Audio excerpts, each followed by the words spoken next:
Recently, I did a video talking about why the Paddington movies are a great example to look at of how to do Chekhov's gun right.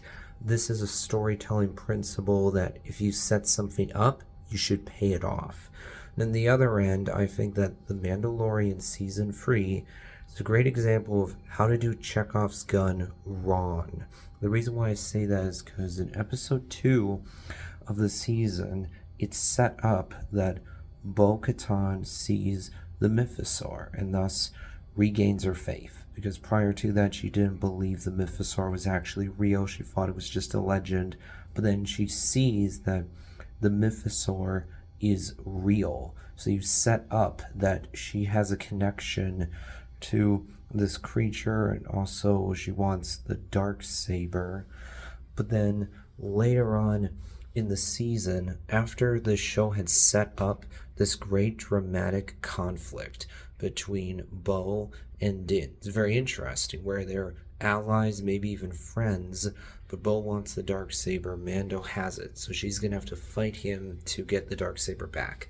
And then that's not how it plays out. It plays out in the most unsatisfying, disappointing, and uninteresting way possible, where Din just says, Oh, that's right, Bo. I completely forgot. Here, go ahead, take the Darksaber. Because remember, in the caves, you saved me from the spider creature. So here, boom, you got it. I found a loophole in the system. You can have the Darksaber now based on a technicality.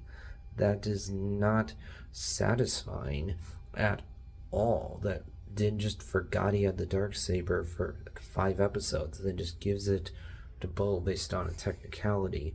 But then more importantly, at the end of the season, after you set up that the Mythosaur's out there, and thus that can be the cavalry that comes to save the day, for some reason the Mythosaur doesn't show up in the final battle. I was blown away because I'm like, what are you guys doing here? This is such a great example of not paying off something you clearly set up. Also, the season had set up that there are these New Republic pilots, in particular Carson Teva, who knows that there's something going on in the Outer Rim. Others in the New Republic aren't listening to him or taking this seriously, but he actually is. There's one other X-Wing pilot that's been shown to be an ally to Carson Teva, so you could have these guys also show up. Then earlier on in the season, we saw Zeb Aurelios from Rebels in live action with Carson Teva. So you set up that there's a wing of the New Republic that could, along with the Mythosaur, come in to be the cavalry that saves the day during the final battle between the Mandalorians and Moff Gideon and his forces. But that isn't what actually happens. Also, Thrawn was mentioned earlier on in the season.